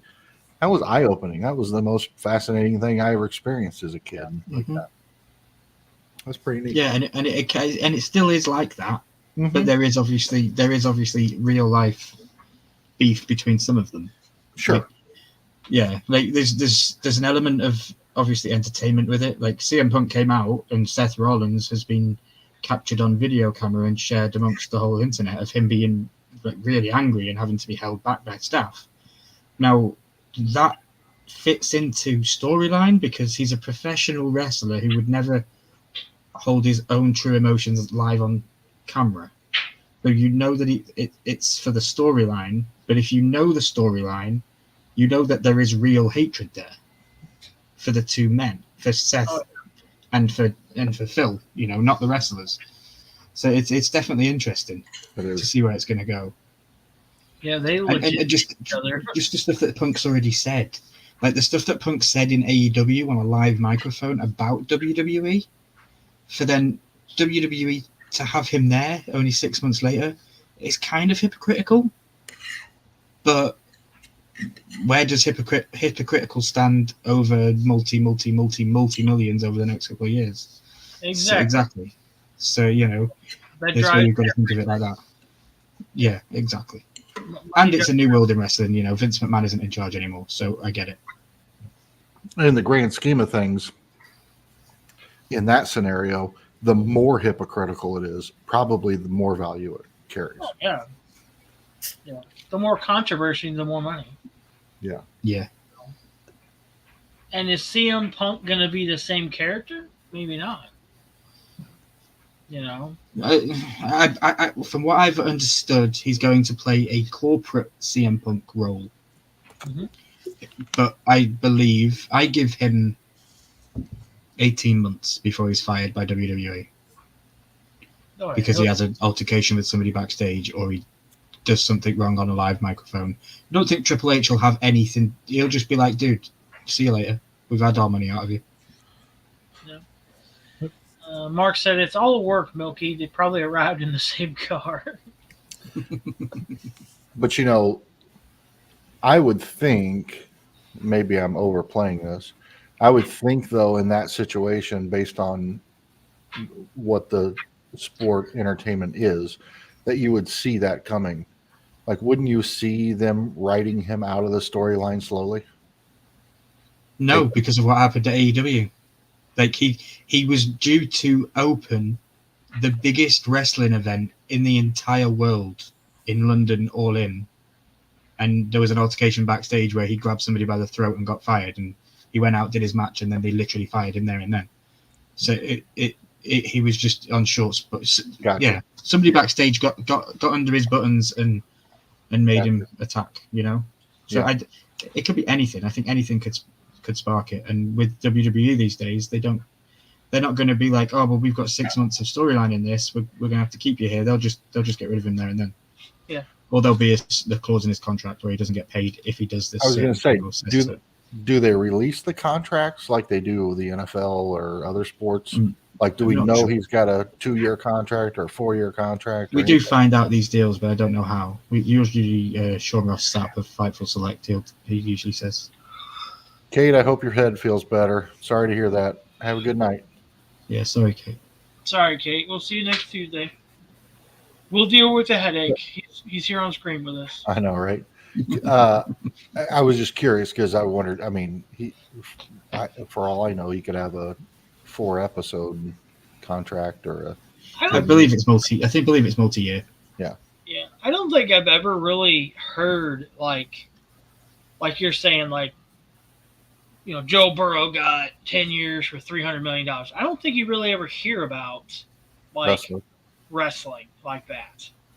Yeah, no, you don't. Only if it's in storyline, like MJF in AEW has told us that on January the 1st his contract is up and that he wants him and AEW and WWE to fight for his new contract. Yeah. So that's kind of storyline. I always wondered why they do that with certain sports, NBA, NFL, those where they're disclosing, Mahomes signed a 10-year, $500 million contract.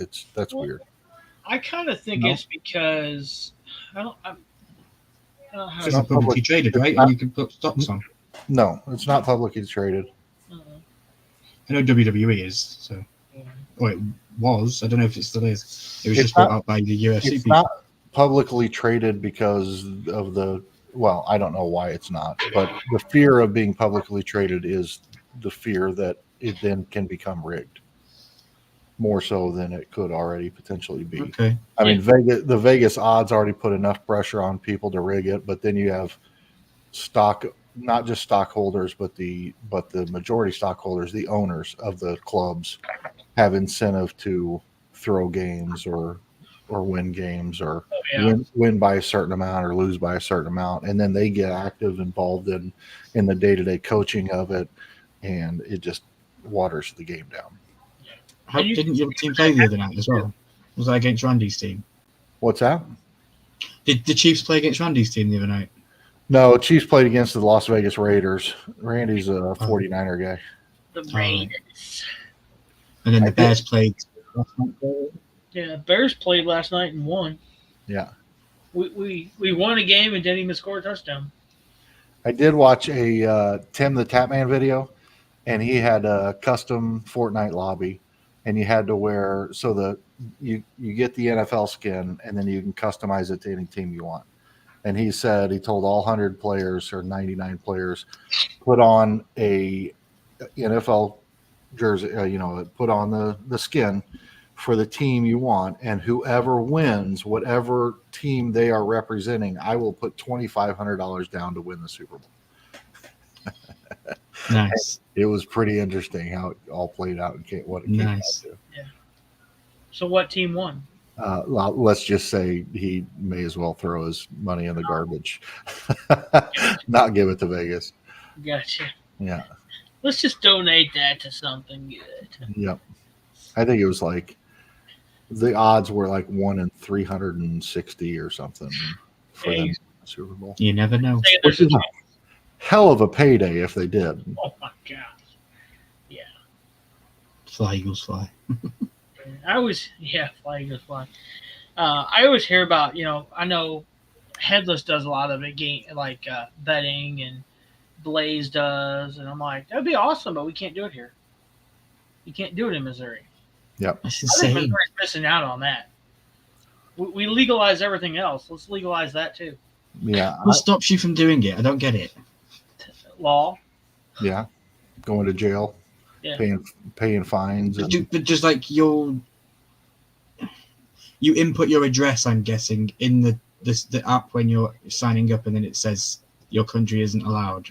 Yep. Or could you just cheese it by putting an address in that does? Not really, because on top of your payment method, a lot of the betting sites are going to require sort of like crypto, a know your customer profile, which is then it's going to dig deeper into social security numbers and things like that. Okay. And they know where your current place of residency is. But in most cases, the app just doesn't work. Like I can't pull up certain apps, or if I can, then I can't bet because I'm a Missouri resident. But in some cases, you can't even. A lot of them will let me go all the way through, and then it'll say place your bet, so I will. And then it says, "Oh, you can't bet in your location." Yeah. Why do you let me go through it? Right. As an English person, that baffles me. You can own a firearm, correct? Oh yeah. Second Amendment right, baby. You can own a firearm, but I can't put a bet on the 15 at 2 o'clock. Yep. That's insane. I mean, Well, I can't even bet what the coin toss is going to be in the Super Bowl, let alone, anything else. Well, and what blows my mind about that is that typically our system likes to legalize anything that they can make money off of. So if they can somehow tax it or they can somehow regulate it so that a portion goes back to the government, then they'll do it. So it's always blown my mind that some states can do and some states can't. And yeah. But I mean, hell, I'm saving. You guys have like a monopoly. Sorry to Jeremy to stop. No, you guys have a monopoly over like energy providers and stuff like that, and broadband providers. I found out the other day that you have like some states literally have one place where they can get their broadband because they have a contract with the state or the city. Yeah. And like over in the UK, it's all run by one company and then leased out to multiple different sub companies, and that's who you get the broadband from. Yeah. The problem is the US. You're right. You're absolutely right. But at the same time, we do have laws against what's the word? Monopolies. Yeah. So that because if any one company gets too powerful, then they can dictate and regulate the market price on anything. So if we only had one company, say the U.S. government, running all the gas and oil in the entire country, then gas could be $700 a gallon, or it could be 2 cents a gallon. They get to decide. And so competition is what drives prices to stay, reasonable. So there's been a lot of stuff going on with Amazon. There's been a lot of stuff going on with, there was always stuff going on with Facebook and different social media platforms where they became so big that they were considered a monopoly. Two of the businesses that I worked for were going to join forces, but because of the size it would make the total company, the government stepped in and said, no, you can't do it. Yeah, that's what happened with us with the broadband, because we had every telephone line was owned by the Queen. Primarily was owned by the royal family. Yeah, because they were the ones that they originally paid for it all to be put into the UK. And then all of the broadband companies, if you bought broadband, you had to buy it from a certain company that was owned by the Queen, which was British Telecoms. And the government actually stepped in and said, no, this isn't a monopoly. So what they ended up doing was they split their business in two. So now they have BT, the broadband company, and they have OpenReach, the installers. OpenReach now install every broadband line, no matter where you buy from. Wow.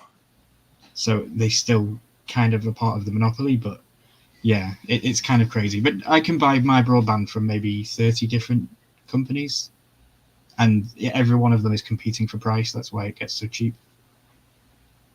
Interesting. Yeah, I was going to say the sports betting thing just saves my ass $1 billion a year. Yeah. I mean, I'm quite happy that I can't do it. I don't need to bet on sports. Yeah. I didn't know you couldn't do it in Missouri. That's crazy. I'll tell you this too. I wouldn't bet on sports.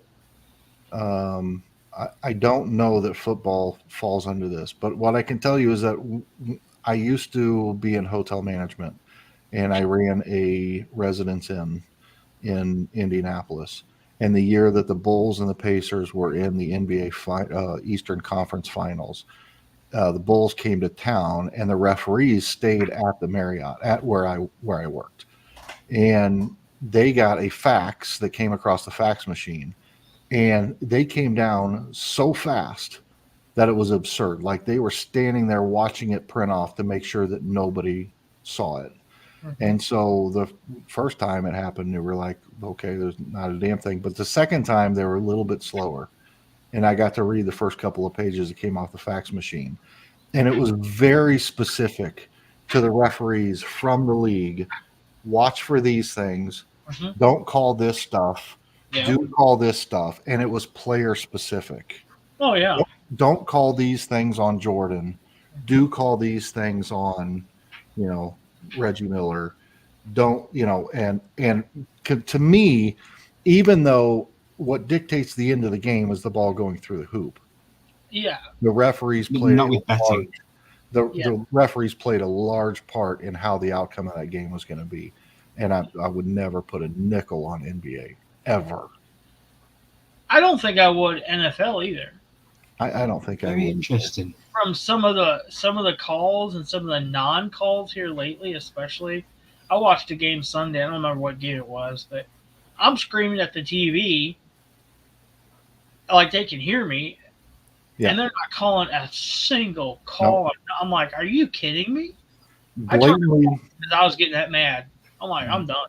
Blatantly visible fouls or blatantly visible actions that normally are deemed fouls not getting called or getting called.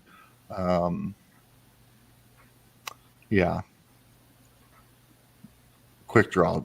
You know, these companies would be shitting themselves if everyone came together and just canceled everything like car insurance, streaming services, phone providers, and internet providers till they drop the price of it down to our liking.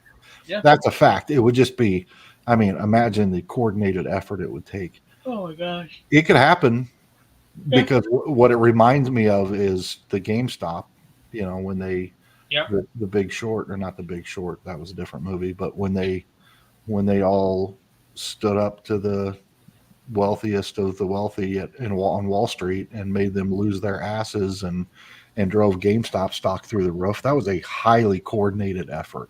Oh yeah, that was. There's a very good like documentary about that. Mm-hmm. It's on Netflix, I think. There's a Netflix movie. I think like Seth Rogen and some people are in it. Is it Game Changers? No, I don't know. What's that? I thought it might have been called Game Changers, but I don't think it is.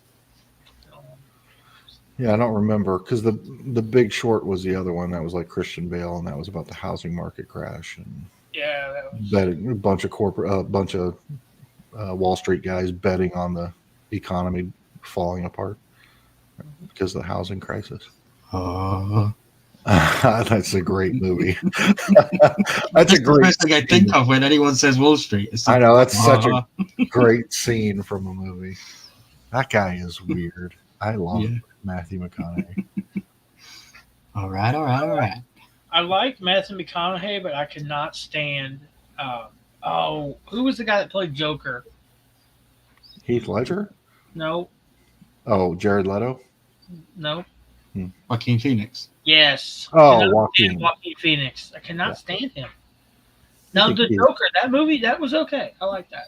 Yeah, but I think Joaquin's a clown. I mean, he's been in some good movies, but that whole bit he did where he just like became the weirdest human being on the planet, dropped off the face of the earth and left Hollywood and all that, only to come back and be like, yeah, I was just fucking around.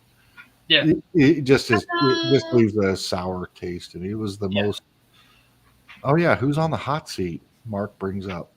Oh, hello, Mark. You are. Mark's on the hot seat. What do you got, Mark? What do you got?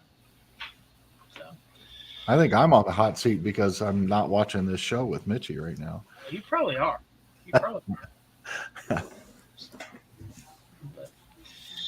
No, well, I guess we could do the hot seat right now. So this conversation started and just never stopped. It's been really cool. Yeah. Just flow the whole way. Do we want to do the hot seat, or do we just want to sign off for the evening and continue our chat? Do it next week and nothing else. We can do that. It's your hot seat, brother. It's all right. We can hold off till next week and do it then on Milky's. Okay, yeah, that kind of keeps with the rules that way. Yeah. So. I was going to do the hot seat, Mark, but it was on Randy's channel, and our rule is the host doesn't do the hot seat, so we'll just do mine next week. So, well, we got 15 minutes left. It was a great show. I didn't realize it was 9:45 until I looked at the screen there for a second. Wow, holy cow! Yeah, I know. Time flies.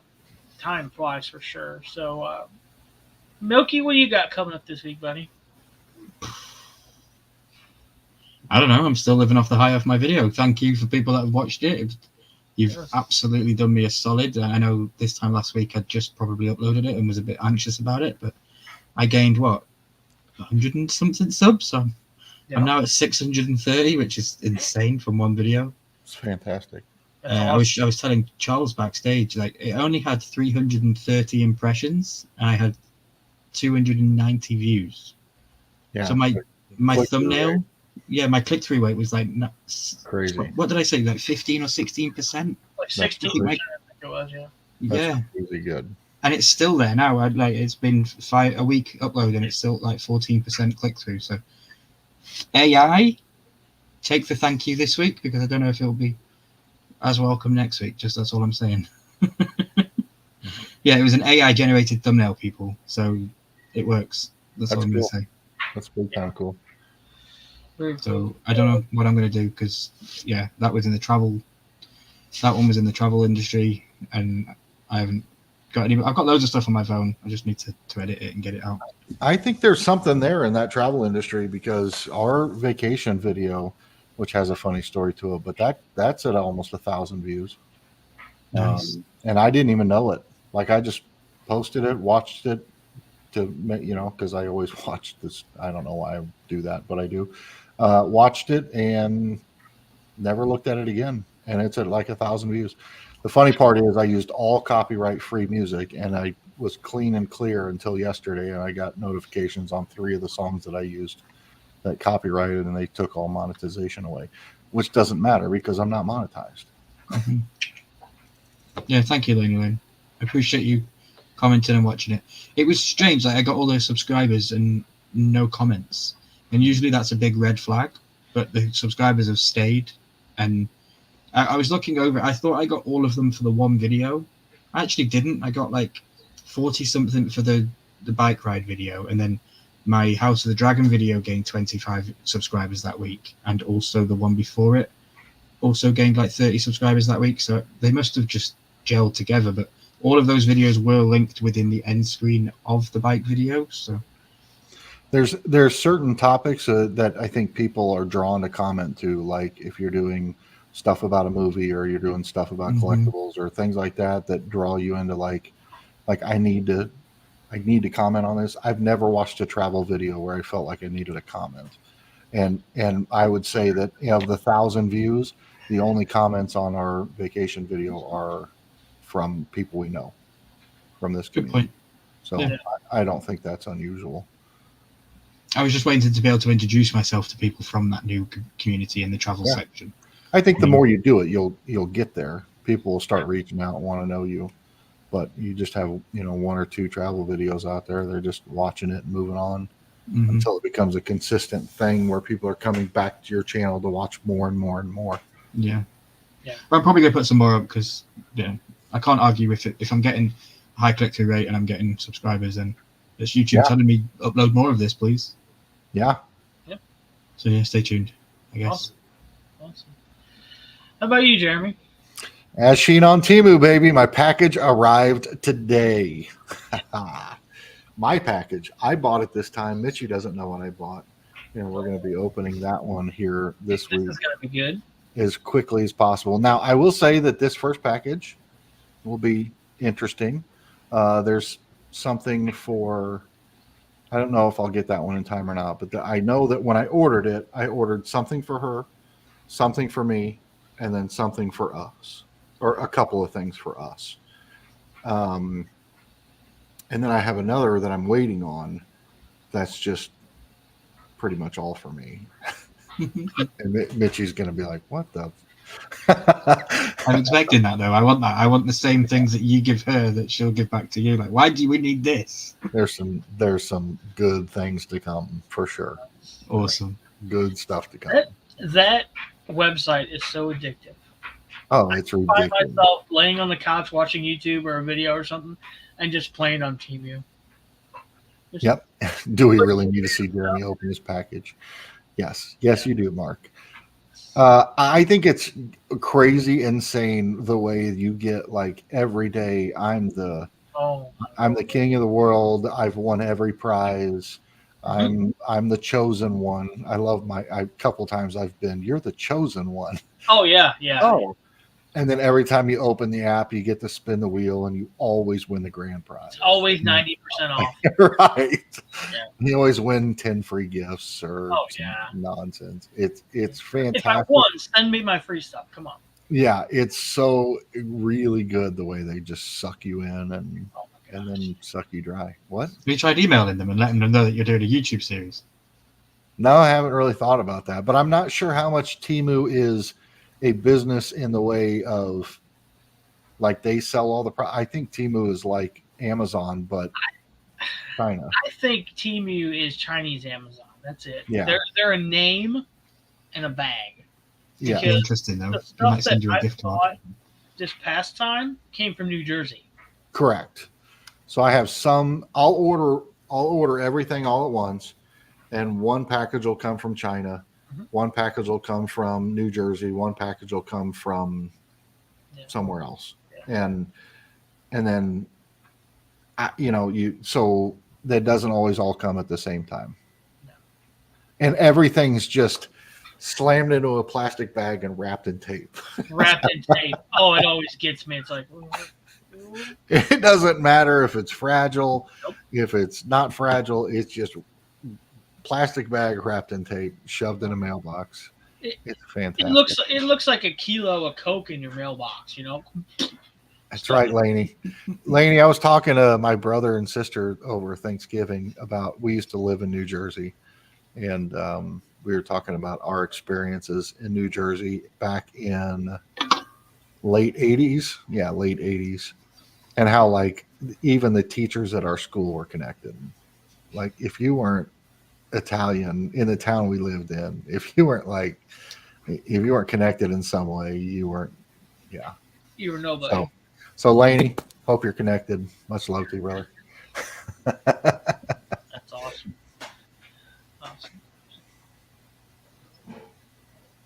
But yeah, as Sheen on Temu, and then I might consider. I don't know. I might consider a Grail game pack roll video, even though I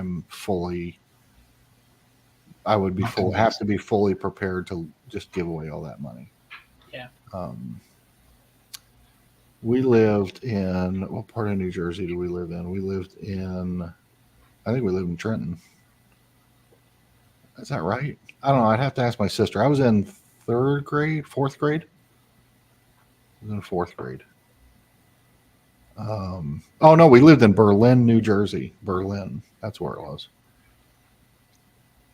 Right off of White Horse Pike.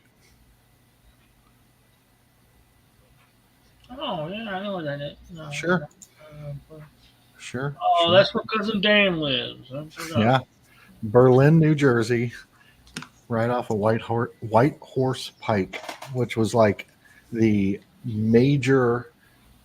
It was like I don't know. It was like I-70 basically running right through town with stoplights, and it was and like we'd have to cross it to go to school. We walked to school and we'd have to cross it, and you'd have crossing guards out there who were 12. With little stop signs walking out there, and there's just cars 90 miles an hour every direction. You got a stop sign this big and a whistle.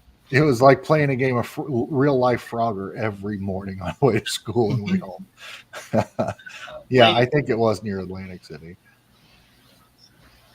That's awesome. Good times. What about you, Jules? What's coming up on your channel? I know Friday's the 1st of December. Yeah. We got a couple videos coming up before then. We have the last 2 days we dropped eBay videos because we had quite a few items going out, and I really like the way I did them. I think it opens more of an aspect of the business side of it. So, Definitely. Not huge sales, but like I said in the video, you don't need a ton of big sales to make it profitable. So we have a Whatnot stream this Sunday at 3 p.m. Friday is the 1st of December, so that starts our 25 days of Christmas. One video for every day. We're going to make something on the laser, and then after the 25 days, and I've already heard it from multiple people, it's going to be after Christmas, but we're going to do a live stream, and we will give all 25 of those items away to somebody. Nice. U.S. will ship them to you free. International will pay the first 5, or we'll work something out internationally, but all you got to do is comment on the videos and you're entered to win. We're hoping it drums up some liking of the videos.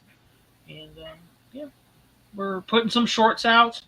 I bought some anime cards today. We opened those up tonight.